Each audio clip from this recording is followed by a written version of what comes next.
அறுவடைக்கு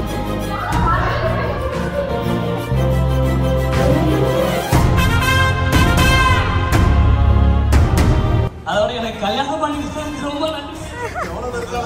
இந்த பாரம்பரிய கலையை நீங்க விளையாடுறதுக்கு ரொம்ப ரொம்ப நன்றி. நாங்கள் ஒரு 10 கலையை தேர்ந்தெடுத்து எல்லாத்தையும்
சபையோருக்கும் அனைவருக்கும் வணக்கம்.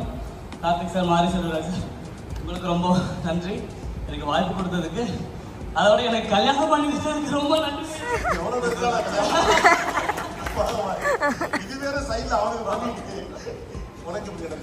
போன வருஷம் இதே பொங்கல்ல நீங்க நானல கமிட்டட் கேட்டீங்களா? அப்ப நான் லவ் பண்ணிட்டு ஆமான்னு சொல்லிட்டேன். அதான் அந்த பொண்ணுக்கு நீ சோழ ஆமான்னு சொல்லிருக்க. நீ எனக்கு நன்றி சொல்லாத. இவ்வளவு லட்சம் செலவு பண்ணி உங்களுக்கு எல்லாம் ப்ரொபோசல் அவளே இதுல ரெடி பண்ணி வர யார வச்சிருக்காங்களா? எல்லாம் பண்ண வச்சிட்டேன். நீங்க தானே அது நீ அதை வச்சு நான் என்ன பண்றது தெரியல. இதெல்லாம் நல்லா கலைப்பொங்கல் வாழ்த்துக்கள் சேர்த்தீங்க. கலைப்பொங்கலா? ஆமா சார். ரொம்ப ரொம்ப நன்றி சார். தேங்க்யூ. இந்த பாரம்பரிய கலையை நீங்க விளையாட விட்டதுக்கு ரொம்ப ரொம்ப நன்றி. இது போல அழிந்து வர கலைகள் கிட்டத்தட்ட 100க்கும் மேற்பட்ட கலைகள் இருக்கு. நாங்கள் ஒரு 10 கலையை தேர்ந்தெடுத்து சிலம்பம், அடிமுறை, எடுத்தறி, மல்ல, கூட்டு பிரிவுன்னு எல்லாத்தையும் சொல்லிக் கொடுத்துட்டு இருக்கோம். இந்த மேடைக்கு வாய்ப்படுத்த அனைவருக்கும் ரொம்ப நன்றி. கார்த்திக் சார், மாரி செல்வராஜ் சார், ரொம்ப நன்றி sir. Thank you so much sir. ரொம்ப சந்தோஷமா இருக்கு. எல்லாருமே பேரண்ட்ஸ் தான். அவங்களுக்கு உண்மையிலுமே எதுவுமே தெரியாது, 0 நாலேஜ். எனக்கு காப்பி கொடுத்ததுலேருந்தே அவங்களுக்கு சொல்லிக் கொடுத்து பேரண்ட்ஸை தான் ரெடி பண்ணி அவங்க எதுவுமே குழந்தைங்களுக்காக அர்ப்பணிக்கிறாங்க. அவங்க வாழ்க்கையிலையும் அவங்களுக்காக பண்ணிக்கல. இந்த ட்ரை பண்ணி நம்ம பண்ணிடுவோம், நீங்க சப்போர்ட் பண்ணுவீங்கன்னு சொல்லி நான் உங்களுக்கு கொண்டு வந்தேன். ரொம்ப நன்றி, ரொம்ப நன்றி சார். Thank you thank you sir. இதுவும் பண்றீங்கன்னு அப்பதான் தெரிஞ்சு நான் ஷோ தான் பண்றேன். அவனுக்கு அதை பயன்படுத்திக்கிறாங்க. அதான் சொன்னேன், அந்த ஷோ வச்சு நான் இல்லையாப்பா நீங்க நல்லா பண்ணிக்கிறீங்கடா அப்படின்னு சொல்லிட்டு